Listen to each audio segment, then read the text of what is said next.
Olá! A partir de agora você acompanha o nosso programa com as notícias da Primeira Região. Um encontro promovido pela Seção Judiciária do Distrito Federal discutiu o tema Inteligência do Poder Judiciário. Foi nos dias 30 e 31 de outubro, no auditório da Seccional em Brasília. Esta foi a segunda edição do evento. A Corregedora Regional da Justiça Federal da Primeira Região, Maria do Carmo Cardoso, participou. O encontro reuniu representantes de todos os tribunais brasileiros e de órgãos do Legislativo e Executivo. O objetivo principal foi discutir propostas e ações para a integração de estratégias de inteligência a fim de buscar o fortalecimento das instituições. A Corregedora Regional da Justiça Federal da Primeira Região, desembargadora Maria do Carmo Cardoso, destacou a relevância da discussão. O Poder Judiciário, eu acho que ele ainda está engatinhando na questão de inteligência e segurança. Que eu reputo que esse encontro não teria que ser anual, teria que ser, no mínimo, semestral, para que possa ser as evoluções tecnológicas serem apresentadas, os casos fáticos serem apresentados e, com isso, então, desenvolver realmente um serviço de inteligência em prol dos servidores, dos juízes, do judiciário na sua integralidade. A atividade de inteligência busca o combate à violência em geral, mas, sobretudo, é uma aliada contra os crimes de alta complexidade. O encontro debateu, entre outros temas, ações contra a sabotagem e espionagem e a promoção da segurança das instalações, das pessoas e do patrimônio. O evento foi promovido pela Seção Judiciária do Distrito Federal por meio do Núcleo de Segurança e Inteligência Institucional. Os palestrantes nós selecionamos exatamente no sentido de trazer uma uniformização, uma padronização de atividade de inteligência, a produção de um conhecimento que essas pessoas vão poder estar levando para as suas unidades, para os seus decisores e, a partir daí, poder prestar um serviço melhor para o Poder Judiciário, em defesa da instituição, Poder Judiciário e também para a magistratura. Então, esse é o objetivo nosso, que essas pessoas saiam fortalecidos a partir do conhecimento na defesa do Poder Judiciário. Diversas unidades de inteligência do Poder Judiciário já dialogam com órgãos como a Polícia Federal para a realização de operações e ações pontuais nessa área. Mas a ideia, a partir desse segundo encontro, é propor ao CNJ a criação efetiva de um órgão central de inteligência do Poder Judiciário para integrar ao Sistema Brasileiro de Inteligência, o SISBIN, já que, na atualidade, apenas o Judiciário não participa desse sistema, o que dificulta o acesso a informações e atualizações relevantes para a defesa da justiça e da magistratura.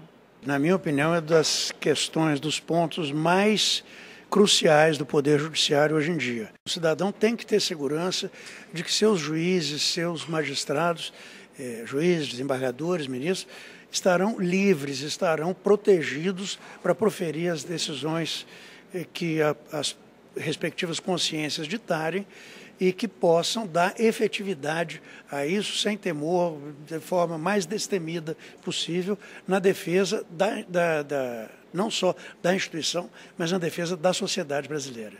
Uma equipe do TRF da Primeira Região fez a entrega dos livros que foram arrecadados para a recém-inaugurada Penitenciária Federal de Brasília. Vejam como foi.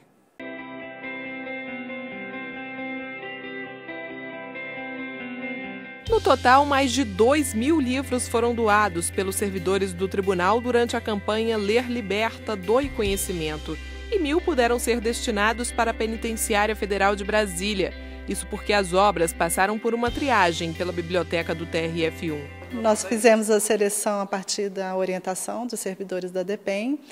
Nós tiramos os livros com capa dura, com conteúdo relacionado à violência e deixamos mais os livros literários mesmo, livros espirituais, de autoajuda. E a Seção Judiciária do DF também teve grande participação nessa doação de livros. Eles entregaram para a gente em torno de 300 livros. Os livros foram entregues ao presídio no dia 26 de outubro. E mesmo após a pré-seleção feita pelo tribunal, as obras ainda precisam passar por análise da equipe do presídio. A gente vai fazer uma triagem dos livros, todos esses livros vão passar pela divisão de reabilitação e segurança. A gente vai olhar cada livro, cada folha do livro e aí só depois catalogar e disponibilizar para os presos. Atualmente, a Penitenciária Federal de Brasília, recém-inaugurada, tem 3 integrantes de facções criminosas. Eles passam 22 horas do dia dentro da cela e podem usar este tempo para leitura.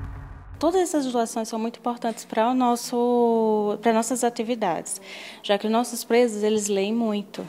Então, quando a gente tem uma diversidade muito grande de livros, a gente pode oferecer vários temas para eles. Servidores e demais colaboradores do TRF1 começaram a deixar os livros nas caixas posicionadas em diversos pontos do tribunal no dia 24 de setembro. Os outros 1.000 livros que não puderam ser doados para a penitenciária agora devem ser selecionados para inclusão em outro projeto do tribunal que incentiva a leitura, o Liberte um Livro. Na sessão ordinária do dia 25 de outubro, o Conselho da Justiça Federal aprovou proposta de resolução que dispõe sobre a política de segurança institucional da Justiça Federal, para que seja estruturada com ações de inteligência, sistema integrado de proteção, controles de acesso de pessoas, veículos, segurança em ambientes de julgamento, de inspeções judiciais e de visitas a presídios, entre outros tópicos. Vamos à agenda.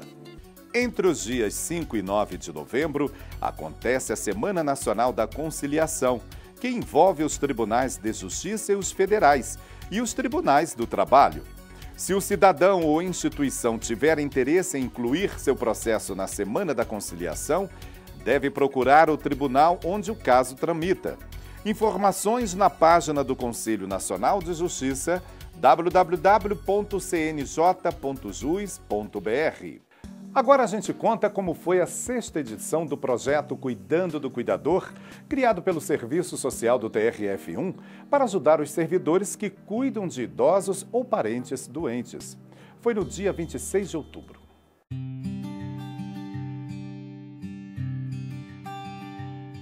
Cada reunião, um tema relevante para ser discutido pelo grupo. Dessa vez, os participantes falaram sobre os direitos dos idosos, apresentados pelas assistentes sociais do Tribunal, Ângela Paz e Luana Barberato.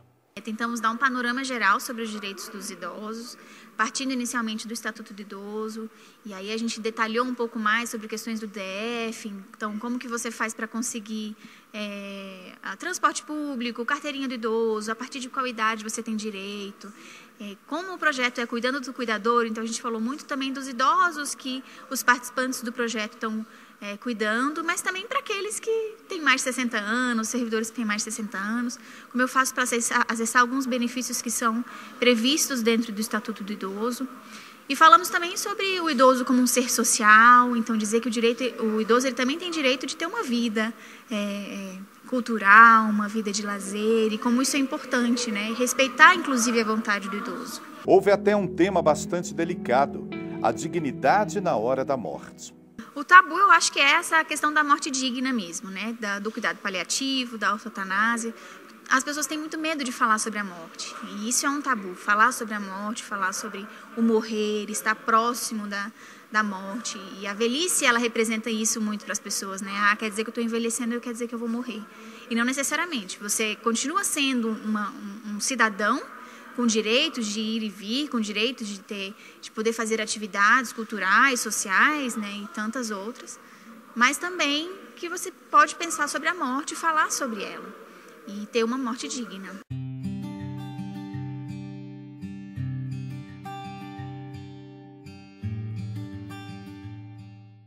Em homenagem ao Dia do Servidor, comemorado em 28 de outubro, a Seção de Promoção de Qualidade de Vida do TRF1 realizou a palestra Autossabotagem, o medo de ser feliz. A nossa equipe acompanhou. Dinâmica e divertida, a palestra ofereceu conceitos de autossabotagem para que os servidores consigam identificá-la. De acordo com a servidora aposentada Lúcia Mendonça, que hoje atua como Master Coach, a autossabotagem acontece quando assumimos o papel de nosso pior inimigo. Ela também é inconsciente, frequente, intensa e previsível. Gera nas pessoas medo, insegurança, trauma e mecanismos que formam crenças e emoções. As pessoas querem alcançar coisas, têm sonhos, querem concretizar esses sonhos e querem mudar em muitas coisas na vida, mas muitas vezes algo emperra esse processo de mudança ou dessa concretização desses sonhos. Normalmente essas coisas estão ligadas à autossabotagem, à questão emocional. Então, quando eu trago esse conteúdo para as pessoas, é para ajudá-las a concretizar sonhos e serem mais felizes. Os servidores refletiram sobre vários temas, como as características que levam uma pessoa a ter sucesso, o que se perde e se ganha na mudança de atitude para a busca desse sucesso, a importância da inteligência emocional e a necessidade do autoconhecimento. Uma pessoa que não conhece a si mesma jamais vai poder superar seus obstáculos, tampouco reforçar seus pontos fortes. Uma outra coisa muito importante é a decisão de mudar. Se eu descubro que algo me incomoda e não coloco embaixo do tapete, mas tiro debaixo do tapete e me disponho a lidar com aquilo, com toda a dor que pode existir nesse processo, provavelmente eu terei resultados muito melhores do que aquela pessoa que não se dispõe a isso, né? Então é um poder de decisão e de persistência. De acordo com os participantes, a palestra promovida pela Seção de Promoção da Qualidade de Vida do TRF1 contribuiu para reflexões importantes. Eu aprendi bastante hoje sobre felicidade, né? Sobre o quanto eu evitava ser feliz. Isso é muito bom saber disso. Eu repensei bastante como eu tenho vivido e acho que o pessoal aqui aprendeu bastante também. Eu acho que é uma palestra muito válida, né, esse tema autossabotagem, porque está sempre presente na nossa vida em algum aspecto, né? Então, achei muito didática, porque ela colocou a teoria de uma forma lúdica e divertida, e a gente conseguiu absorver bastante o conteúdo de como evitar esses episódios de autossabotagem. Achei super válida.